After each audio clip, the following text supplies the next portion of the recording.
Hey, hey, hey, it's Psychic Tuesday. That sounds so weird. It's like a child show. But anyway, I made it. Only a couple minutes late. I had some network problems, but I'm very proud of myself that I got it up and working. So, who am I? I am Lauren Young Durbin. I am the founder and career transition coach of Psyche Career Coaching. And every Tuesday, I have these talks, this live stream about various networking. Um, uh, I had some things going on in my ear. Um, about various career change topics, and I'm really excited. In a couple of weeks, we're going to have our first guest talking about women in finance. And but today we're going to talk about signs of burnout in your career. And I know that that's something that hits home with a lot of people, especially now, because there's so much going on. So we're going to kind of talk about like how to identify it, how to decide where the impact is, and what to do about it. So first, I would usually start these things by defining what the topic is. But I trust that all of you know what burnout actually is. So um, that's not really a question about like, oh, can you define burnout for me? I will very briefly. My definition of burnout is basically reached a point this time, specifically in your career or your job, when you just can't do it anymore. You're just literally burned out. You have nothing left in the tank. There's no more gas there. There's nothing else you can do. You're just barely making it. I'm sure there's some other more formal description of it, but I think you get the point. And I also think you know the actual definition of it. So what we're going to talk about today is how do you know when you're burnt out from your job as opposed to something else. You know, there could be you get burnout from any number of places. So the thing about burnout is that it can affect you in ways that you may not think about it. Most of us think about career burnouts like, oh, I just don't feel like doing my job. I would say most people identify it when it's Sunday night or that's when it starts. I feel like well, burnout is when you wake up and Sunday night and you're like, or Sunday morning even, but and you're like, oh, I gotta go to work tomorrow. Or you go to sleep and you're like, oh, I gotta go to work tomorrow. You're really burned out when you that's the feeling you have every day when you get to work at 9:01 or 9:02 and you're waiting for 5 o'clock to come, or even better, 5:30 or 4:30. So burnout can affect you in a number of different ways. What I talked about before about waking up and dreading going to work, that's more the mental and emotional effects. But there are also physical effects that people don't talk about that much. When you start getting headache, your stress level goes up. That's not, I mean, stress is a physical thing. Stress causes other physical problems. But you start getting headaches. You get sicker more often. It's it takes a toll. Like, sometimes, like, your even your vision starts getting a little, ugh. Just because, like, the stress that you're under. Um, Other non-physical effects of burnout and stress is that you're tired. I mean, I guess that is physical. Sorry. You get tired a lot because it's draining. That's probably the key word, burnout and draining. Probably go not probably, they go hand in hand. So when you start feeling anxious about going to work, you start stressing about going to work, stressing and anxious while you're at work, relief when you get to go home or lunch break or anytime you can check out mentally or physically, you probably have burnout. Now, what I want to quickly talk about is burnout versus quiet quitting. I guess now it's not an unpopular opinion, but months ago, people were talking about quiet quitting and like, people quiet quitting because it was a horrible thing. Really, in my opinion, and maybe it's still an unpopular opinion, I don't think it is. I've seen more articles that are aligned with what I'm about to say, is that quiet quitting is not any form of quitting. It's not quiet, it's not quitting. I think it's an old SNL line like, about the Holy Roman Empire. Um, Actually, no, I think about the Holy Roman Empire was Voltaire. I know that. I just listened to a podcast about it, but I digress. So, quiet quitting is basically just doing your job. You're not going above and beyond. You're doing your job that you're paid for. I personally don't think there's anything wrong with it. I think if more people did their jobs that they're paid for, we'd be better off in a number of ways, whether it's life work balance or any number of things. People do their jobs as opposed to trying to do other people's jobs or just not doing their jobs at all. So I think quiet quitting is a farce and it's just nonsense that people came up with because they're used to workers, particularly American workers. And I'm figuring most of y'all are American. Um, we're just kind of like work, work, work. We're defined by our work, and we shouldn't be. So I think quiet quitting's nonsense, and I don't have time for it. And anytime someone like laments the quiet quitting of people, I tend to be like, okay, whatever. You do you. Let them do them, and they're doing them. It's their job. Let them do their job. Let them work. If someone's not doing their job, that's a different issue. I guess that's considered loud quitting. That's stupid. Anyway, went on a rant about quiet quitting. But anyway, quiet quitting is actually doing your job. That's not necessarily burnout. I guess it could be burnout if it used to be like very driven, very like, oh yes, I have to do this. I have to go above and beyond. I'm going to get promoted, blah, blah, blah. And you go from that to just like, you know what, I'm just going to do my job. It's not necessarily burnout, I say, because it could just be more reflective about where you are in your career and your life and where you've decided to realign your priorities. And that's why you're just doing your job. You're not what you call it dunner. That's the person who's like, well, I know the answer. Um, Often the professors would just kind of ignore them. But since so if you go from being hardcore driven, I'm going to do everything, I'm going to make my mark, to just doing your job, it isn't necessarily burnout. It could just be a realignment of priorities.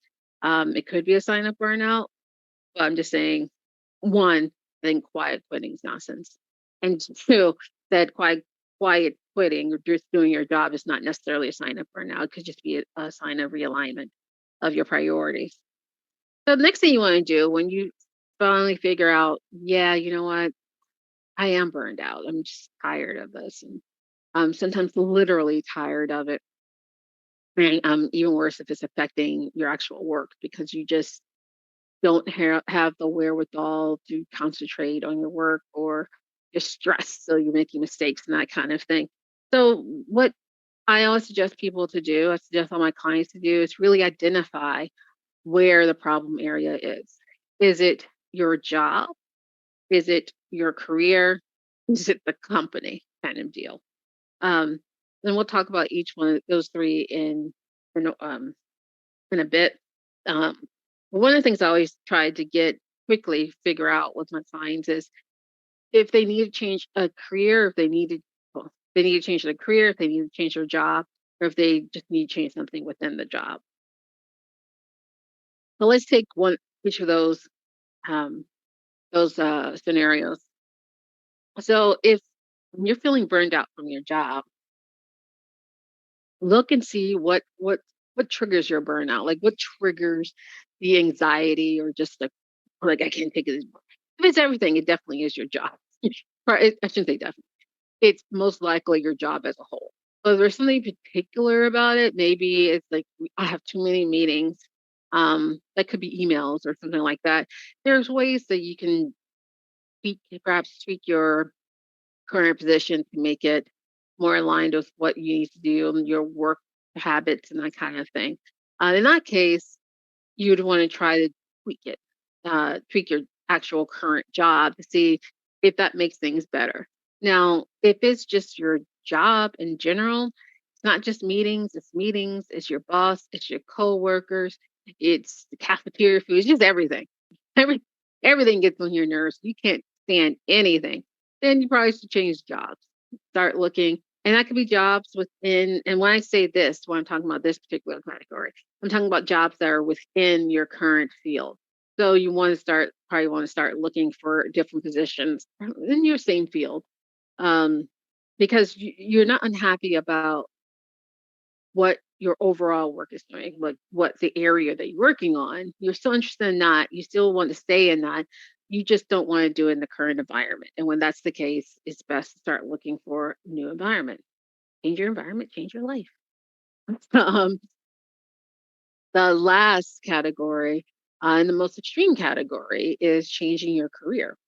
And that's when it's not your current job, it's not the company and the whole thing. It's just you're tired of doing everything that you're doing. You're not interested in the field as much as you used to.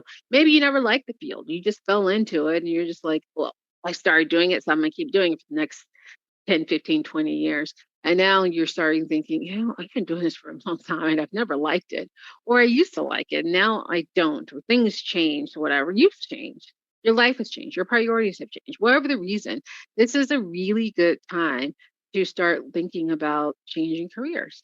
Um, really take a deep dive into what you want to do outside of your current field.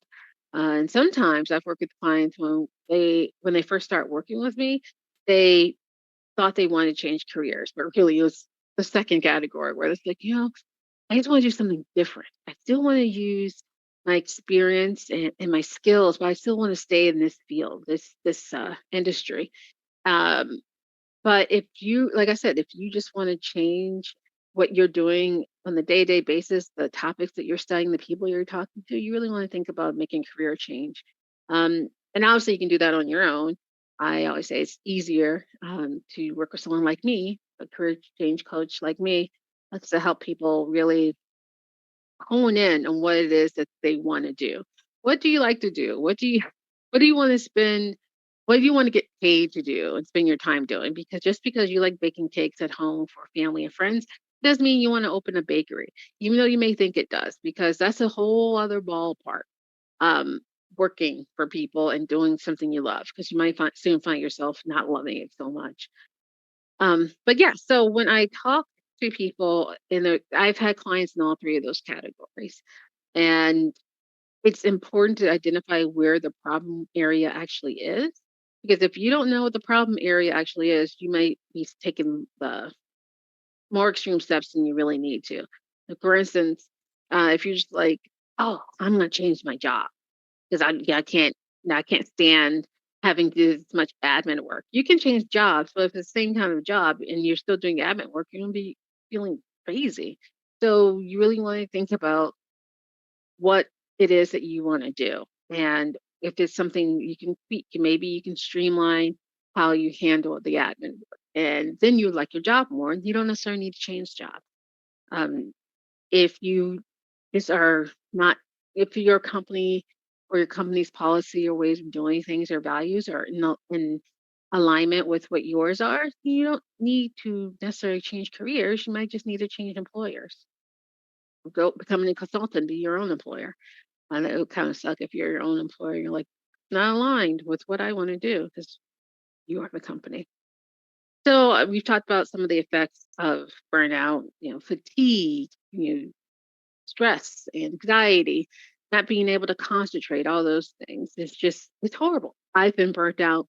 I'm guessing most of you, if not all of you, have been burnt out. Even if it wasn't from your career, it could be from any number of things. Right. So let's talk about what you can do about it. So if you are experiencing burnout and you've identified as your specific job, I mentioned some of the things earlier that you can do to help with that. But one of the things you can really focus on is identifying what are the things that you can change. A lot of times, what we worry about are things that we can group together and make our days more streamlined. For instance, if you like, I hate the fact that I'm constantly being interrupted with the chat or I don't know, I forget what the Android version is, but whatever. If you, I guess Chat could be Android, but anyway, if you if that's something you really want to identify where the problem is, and once you have to decide, like, okay, the problem is I keep getting interrupted with emails. What you might want to do is turn off your notifications and designate in your calendar certain times where you check your email. Again, all these tips I'm giving, they may or may not be possible for your job, but take it and just to zhuzh it up so it works for you. If you want to look for another job, obviously the thing you can do is start looking around. Start looking online. There's tons of things that you can apply within LinkedIn, which you're already on, so why not? You can Indeed, Glassdoor. You know how to find jobs. You can just look up account jobs that you do, accounting jobs, and they'll pull up a whole bunch of websites you can look at. Start seeing if there's something else out there that you'd be interested in. Start talking to people who are in the industry because hopefully you've kind of kept in contact with these people. Um, and just see what's available, what's out there. And when you see something you're interested in, you want to apply for it. Now, again, this is where a career coach can help. You want to make sure that your LinkedIn profile and your resume uh, are current, so it's ready to go. You know that saying, if you stay ready, you don't have to get ready. So I always advise people to do, if you're even thinking about changing jobs, go ahead and update your resume before you actually need it. Ideally, people would do it maybe once a year. If at once every 6 months, you can put it on your calendar just to make sure it's updated. So you don't have to start from scratch because you can't haven't updated your resume 5 or 10 years. Same goes for your LinkedIn profile. There's ways to make it more interesting. It shouldn't just be a carbon copy of your resume because news, that's boring. You want to be able to engage people. You want people to keep reading. Let's be honest, it's a marketing tool. So you wouldn't want to just read a copy of something. It's just all black and white, and if someone's just reading that as a commercial, you would not be paying attention to that commercial. So you want your LinkedIn profile to be engaging and not a carbon copy of your resume. If you want to change careers, that's going to be a deep dive into yourself. There's plenty of books out there. I obviously, because I'm a career coach, I would recommend you work with a career change coach or a career coach, a general career coach, because it's just a smoother way of getting it done. It's more honed, it's more personalized. You'll have accountability. If you work with me, I'll give it to you straight. Sometimes there's a chaser because some people don't want to hear like just the stress. I'll always tell you the truth. I may do it with a southern smile, but you're going to get the truth and you're going to get accountability. And that's why a lot of people decide they want to work with coaches because they've tried it on their own and it's hard to do this kind of thing 'cause it's such a major change when you don't have distinct of accountability. Another thing you can do if like maybe you just aren't ready to work with a coach, maybe it doesn't fit in your budget, is find a accountability buddy. I still have an accountability buddy that I have been talking to her for over 5 years. We talk once a week because we both own businesses, and so we check in, we set goals. So if you're not ready yet to work with a coach, see if you can find an accountability buddy to work with for either changing careers or changing jobs. Make sure it isn't just like a lunch date. You guys are keying. You're not actually getting down to work. It should really be, even if it's just a half an hour, it might be better to have it only a half an hour so you can hone in on, okay, did you do the things that you said you were going to do? Why you didn't do them? Okay. What were the outcomes of what you did? Um, so talk about, so some of the things, here are a couple of things I want to leave you with. My Taiki tip. So it's kind of a summary. We're in the home stretch. So tai,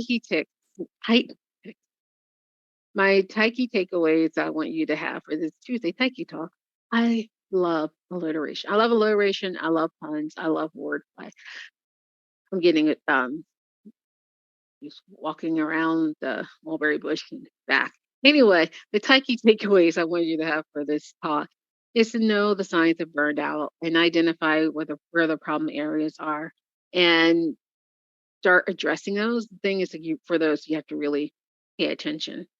Understand that burnout isn't just about your job. It can have huge emotional and mental and physical effects on your health.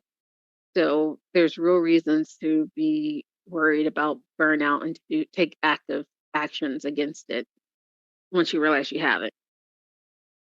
Identify what it is that once you identify the problem area, you want to figure out what it is that you want to do. about it? Do you want to change something, try changing something within your current position? Do you want to apply for a new position? Do you just want to chuck it all and start with somewhere doing something different? Um, and then the career change. And finally, you want to make sure that you reach out and you get support and help, that you actually create a plan, put plan in your calendar. Going back to a couple weeks ago, we were talking about have time. We're all super busy, so you have to make sure to schedule this time for yourself because otherwise it'll fall to the wayside. But this is for you. Show up for yourself, just like you'll show up for everybody else. And finally, self care, self care, self care. Um, if you don't take care of yourself, you don't want to have to worry if someone else will. And most of us are just like we're horrible taking care of ourselves. We're just great taking care of other people. Maybe we're just okay taking care of other people. But you have to take care of yourself because if you don't take care of yourself, it's just everything falls apart. And it's not a matter of burnout. It's a matter like you physically you just can't do it anymore. So every day, take some time, do some self care. It doesn't have to be take a long bath and read a book with some Pinot Grigio. That actually sounds lovely. But but it could just be 2 minutes meditation, 30 seconds of deep breathing, just rolling your shoulders back, doing some stretching. It doesn't have to be long, but it should be something you do every day. And at least once a week, taking a little longer, not little, some as long as you want, but taking more time, at least once a week, to really focus on yourself and to take care of yourself. I am going to look and see if I can see if there are any questions or anything. I don't think so, but I could be wrong. Let's see. Okay. It doesn't look like I have any questions, but as always, I'm Lauren Young Durbin, career change coach. And if you have any questions about this or other Taiki talks, let me know. If you have, if there are things that you want to, topics you want to hear more about, let me know. If there are people that you want to hear from, I'm happy to reach out and related to career change. It's not like related to hula base recipes. But I look forward to hearing from you. I want to hear what you think. I want to hear what you're going through. And I hope that you're here for next Tuesday's Taiki Talk. I'll see you then. Bye.